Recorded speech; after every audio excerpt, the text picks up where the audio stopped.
Hai,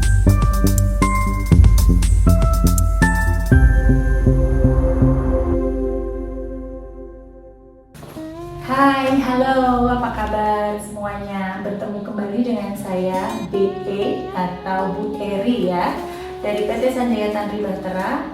Kali ini kita mau sharing atau berbincang tentang gaji di salah satu negara Eropa yaitu Polandia. Karena lagi booming sekali ya, permintaan tenaga kerja ke Polandia semakin banyak dari tahun ke tahun. Tentunya yang belum pernah ke sana atau kepingin cari tahu informasinya seperti apa, nah kita kepoin dulu gajinya di Polandia. Nah tentunya saya sedikit cerita dulu nih. Kita mengirim kandidat ke Polandia dari awal pandemi ya, dari tahun 2020 di saat kursnya itu lagi hancur-hancurnya dan ekonomi dunia juga lagi hancur-hancurnya. Nah, seiring itu dulu ketika kita pertama mengirim ke Polandia itu kursnya masih sekitar 3.000-an, 3.100, 3.200. Nah, hari ini kita cek dulu ya. Mari kita googling dulu kurs Polandia hari ini adalah di kurs zloty namanya ya. Kurs zloty Polandia terhadap rupiah. Oke, kita dari wise.com. Wise itu adalah aplikasi penukaran uang dari Eropa ke Indonesia. Nah, ini kebetulan Wise itu yang terbanyak dipakai teman-teman untuk kirim uang ke Indonesia, memakai aplikasinya itu Wise. Wise ini 30 hari terakhir tinggi di rate 4.451, rendah di rate 4.245, kemudian rata-rata di 30 hari terakhir adalah di 4.350. So kita hitung di angka rata-rata saja ya, nggak usah di angka tinggi, walaupun di angka rate tingginya itu di sekitar 4.450 lebih. Yuk kita hitung. Oke teman-teman, nah ini saya pinjam ruang kelas Jepang ini, jadi ada tulisan Jepangnya, ini saya nggak tahu nih artinya apa. Kita hapus dulu ya. Oke. Polandia ya, gaji di Poland. Nah, ini adalah faktor ini adalah sektor pekerja pabrik ya. Gajinya sekarang di rata-rata 25 zloty ya per jam. Nah, 25 zloty per jam. Kalau 1 zloty atau 1 dolar Polandia PLN ya, itu sama dengan tadi berapa? 4.350. Kita hitung di angka sedang.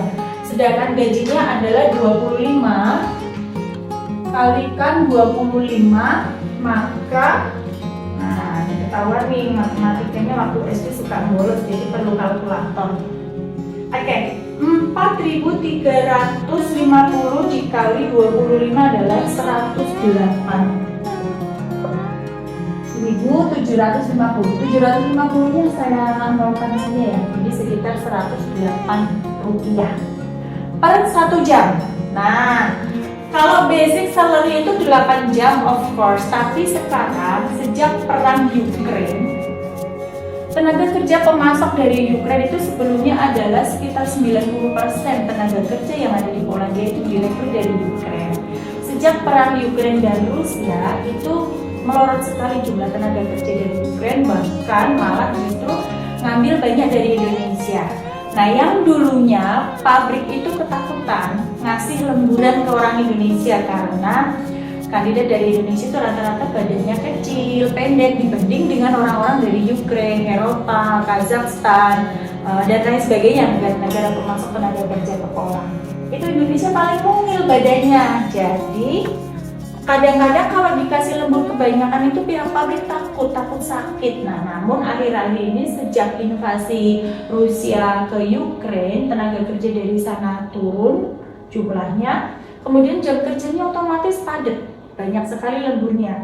Bahkan teman-teman itu banyak yang kerja 12 jam, 13 jam, bahkan 14 jam. Saya kadang-kadang suka cerita, apa nggak capek ya mas kerja segitu? Enggak bu, malah kita senang pulang ke mas dan tinggal tidur aja, nggak banyak pikiran. Kalau terlalu banyak waktu luang, jadi kangen keluarga bu, jadi banyak pikiran gitu. Ini positifnya.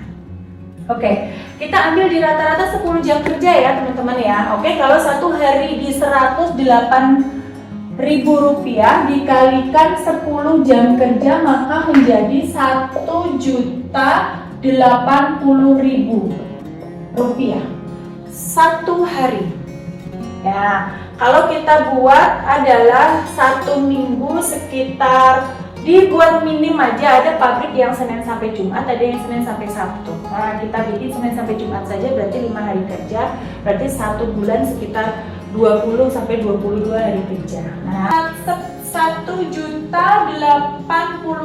ini satu hari ya, dengan 10 hari kerja dikalikan 22 hari kerja.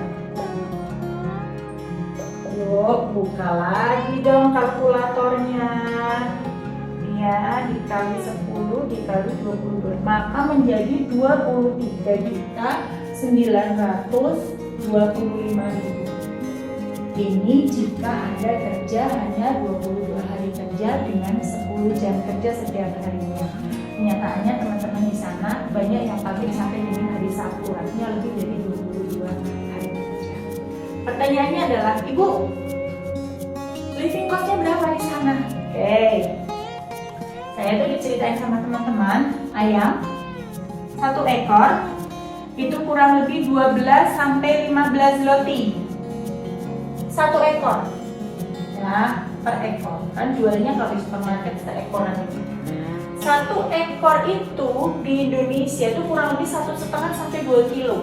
Nah, anggap aja kita di sekitar 1,7 ons deh timbangannya. Yuk kita hitung. Kalau harganya sekitar 15 zloty dikalikan 4.300 nah ini berarti 64.000 1 ekor dibagi berat 1,7 artinya 1 kilo sekitar 37.900. Saya kan pakai kalkulator ya. Nah, kalau harga ayam 1 kilo 37.900 itu exactly sama kayak di sini kurang lebih. Ya, di sini kalau lagi murah 32, 33, kalau lagi mahal sampai 40, lebaran sampai 40 lebih. Kalau on average ya 36, 37 sama berarti artinya harganya. Terus harga yang lain bagaimana Bu? Harga yang lain roti lebih murah, kentang lebih murah, of course beras sedikit lebih mahal. Karena orang Eropa kan bukan mengkonsumsi beras. Nah, terus yang lebih mahal lagi apa? Rokok ya teman-teman. Kalau gajinya segini Anda masih merokok, ya itu dia kegerus nanti rokoknya. Kalau yang lain hampir sama seperti Indonesia. Indomie sudah ada, mie ramen sudah ada di sana. Jadi jangan khawatir teman-teman. Buat yang lidah Asia banget, yang nggak begitu suka sama roti, beras sudah ada, dan lain sebagainya. Perdagingan bagaimana? Perdagingan itu lebih murah di sana daripada di Indonesia. Apalagi kandidat yang dari Bali, yang non-muslim, yang mengkonsumsi babi ya, mohon maaf, jauh lebih murah di sana daripada di Indonesia. Sapi juga sama, harganya lebih murah daripada di Indonesia. Jadi nggak usah khawatir living cost-nya. Nah, kalau angkanya seperti ini nih, kalau teman-teman prihatin 1 bulan, yang buntut di belakang ini buat living cost-nya. Nah, yang 20 juta itu ditabung setiap bulannya. Jadi teman-teman hitung sendiri berapa lama target kerjanya. Kalau 3 tahun maka kalikan 20 juta, 4 tahun dikalikan 20 juta setiap bulannya. Monggo teman-teman mau punya target berapa lama kerja di Polandia. Kita mengingat dari dulu pertama kita menempatkan PNI kita ke Polandia di tahun 2020. Saat itu adalah ekonomi dunia sedang berantakan semua ya, nggak hanya Indonesia karena pandemi. Saat itu gaji untuk tenaga asing yang bekerja di Polandia, sektor pabrik, manufaktur dan lain sebagainya itu di 14,5 zloty, saya ingat betul. Dan waktu itu kursnya itu cuma 3.100, 3.200. Ya, coba lagi nih kalkulator.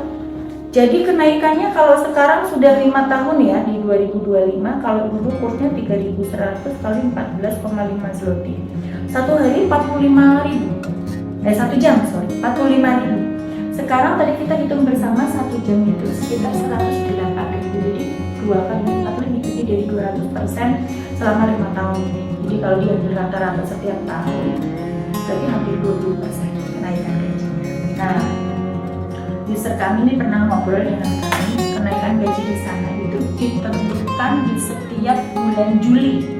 Setiap tahun di bulan Juli itu ada yang namanya sidang DPR ya, kalau di sini parlemen di sana itu sudah mengesahkan bahwa tahun depan di bulan Januari itu dimulai kenaikan sekian persen. Itu setiap bulan Juli sudah ada ketetapan dari parlemen. Jadi beda sekali kalau di Indonesia itu kan kenaikan BUMR itu biasanya Januari ya. Januari awal tahun, itu pun setelah ada demo. Kemudian ada negosiasi antara serikat buruh dengan pemerintah berapa kenaikannya. Contohnya yang di Jawa Tengah di tahun kemarin awal 2025 itu kenaikannya hanya 6,5%. Ya itu kita pahami karena pengusaha juga tidak bisa menaikkan secara signifikan karena ekonomi juga sedang tidak baik-baik saja. Disyukuri naik segitu. Tapi kalau di Polandia khususnya itu nggak nunggu Januari, tapi di setiap bulan Juli ada ketetapan sidang parlemen yang sudah menyatakan next year di bulan Januari itu naiknya sekian persen sudah ada ketetapan. Jadi nggak usah khawatir. Kalau kita melihat story-nya dari 2020 kita mulai sampai dengan sekarang 2025 sudah berjalan 4 tahun lebih, hampir 5 tahun itu kenaikannya 200% lebih ya. Dari 45.000 sekarang menjadi 108.000 per jam. Kenaikannya lebih dari 200%. Jadi diambil rata-rata sekitar hampir 20% kenaikan setiap tahun. Ada pertanyaan mungkin? Ya, ada pertanyaan dari calon kandidat nih Bu, bagus. Dia tanya, di sana itu di Polandia kita boleh kerja pakai kerudung nggak sih? Pertanyaannya bagus. Sekarang zaman itu sudah banyak berubah. Statistik data Eropa, warga negara yang menjadi Muslim di Eropa itu setiap tahun naik loh, jangan salah. Nanti kita lihat ya di googling aja ya. Nah jadi udah welcome sekali mereka itu terhadap Muslim yang mau memakai hijab dalam bekerja. Asal satu catatan, hijab itu tidak mengganggu artinya yang mungkin terlalu lebar itu kan mengganggu gerakan dia saat bekerja. Jadi biasanya kita sudah ngerti policy masing-masing ya, size hijabnya seperti apa yang tidak mengganggu ya, tapi juga tentunya juga disinkronisasikan dengan kebutuhan. Artinya begini, saya pakai jilbab tapi kalau terlalu kecil kan juga masih menonjolkan lekuk badan, itu juga tidak bagus ya. Jadi pakai lekuknya tidak terlihat tetapi tidak mengganggu dalam bekerja, itu tidak apa-apa. Sudah banyak sekali yang pakai hijab, nggak usah khawatir. Itu saja teman-teman, semoga bermanfaat informasinya. Dan tentunya proses Polandia yang lama karena drawing visa tidak menjadikan teman-teman untuk letol semangatnya, jadi tetap semangat. Daftar dari sekarang, daftar secepat mungkin itu lebih bagus karena memang nunggunya lama saya nggak mau, apalagi kalau nggak daftar kemana-mana ya udah nasibnya di situ saja begitu. Terima kasih.